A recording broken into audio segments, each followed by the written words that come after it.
Week 13 of the fantasy basketball season. Here's a few centers I look to sell and trade this week. The first center, Isaiah Hartenstein of the OKC Thunder. So Hartenstein, he's been a good player this year in the games he's played, but early in the season missed a lot with a broken hand. And now he's been out over the last few games. Once again, he's Hartenstein. The left calf strains on the season for Hartenstein, 11.8 points a game, 12.2 rebounds, 4.1 assists, 1.3 blocks, and 56% from the field. In the last month before he went down with injury, 11 a game, 11.6 boards, 4.3 assists, 1.4 blocks, and 53% from the field. So Hartenstein, last season he really made his name with the New York Knicks. And let's be honest, he's been a journeyman throughout his NBA career, but the last two seasons, including this year, now he's starting to put numbers up. He got the big contract in the offseason, but health has obviously been a concern in the past for Hartenstein, and now this season as well, it's been a concern, where last year he had a huge workload and played a lot of minutes for Tom Thibodeau, and now this season with the Thunder, like I said, off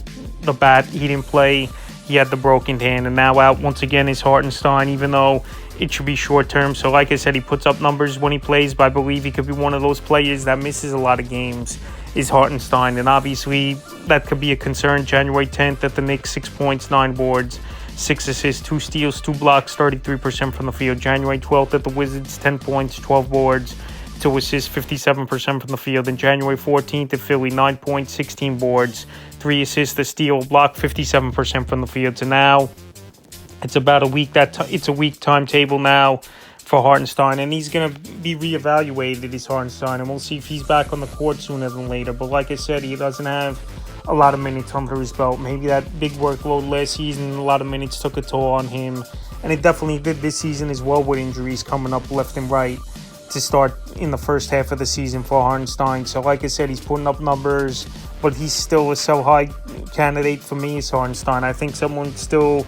would try to buy him injured as Hartenstein and hope he stays healthy for the season. But like I said, I don't believe he's going to stay healthy, and rebounding, shot blocking, and field goal percentage is his specialties, no doubt about it. But right now, I would sell Hartenstein because I just don't trust him being healthy all season long. And also as well, with Chet Holmgren comes back sooner than later, those numbers will drop for Hartenstein, and we'll see how those players play together in the same lineup.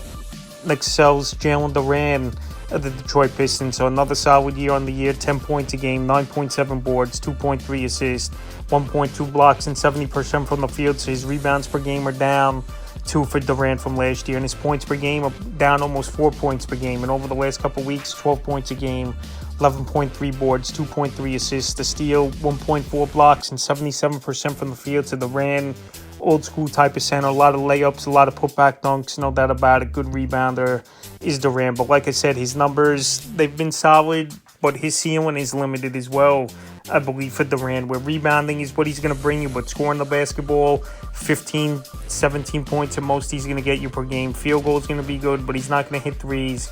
He's not going to assist the basketball, and he's not that great of a shot blocker as well at the center position. January 16th versus the Pacers, 17 points, 17 boards, 2 blocks, 100% from the field. January 18th versus Phoenix, 15 points, 10 boards, 2 assists, 55% from the field. And January 20th at Houston, 16 points, 14 boards, 3 assists, 4 steals, 2 blocks, 100% from the field. So January 20th, what a complete game it was with the 16 and 14.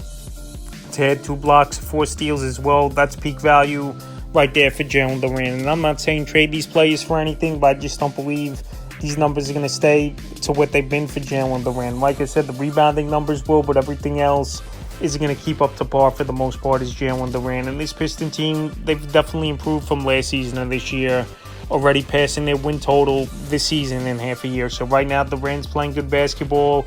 He's putting up good numbers, but the ceiling is limited for him, and I believe his numbers will drop off just a bit in the third and final center I look to sell in trades. Joel Embiid of the Philadelphia 76ers. I know I mention Embiid every week, and I just feel like he's not going to play a lot this season as Embiid. And now we haven't seen him on the court since January 4th is Joel Embiid. So on the season, great numbers when he plays, no doubt about it. 24.4 points a game, 7.9 rebounds, 3.8 assists, a block, 1.2 threes, and 45% from the field. But Embiid, I think at this point of his career, he's someone you just can't trust. Every season he misses multiple weeks or he misses months on and off throughout the season is Joel Embiid. And now his latest injury is that knee injury once again.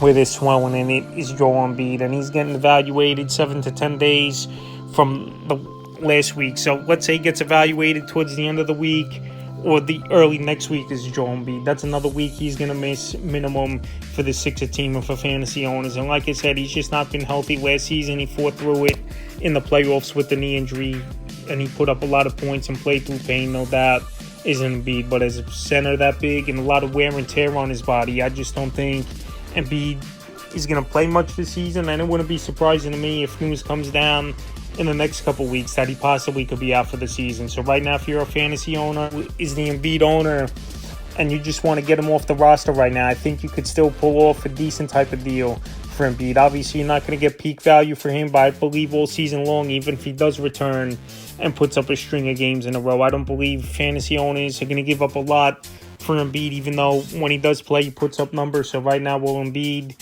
has been banged up pretty much all season long. He's a sell-off player this week. I know it's not going to be peak value, but availability is a big thing, and it just hasn't been there for Embiid pretty much the last 2 seasons. So that's a few centers I look to sell and trade for week 13 of the fantasy basketball season.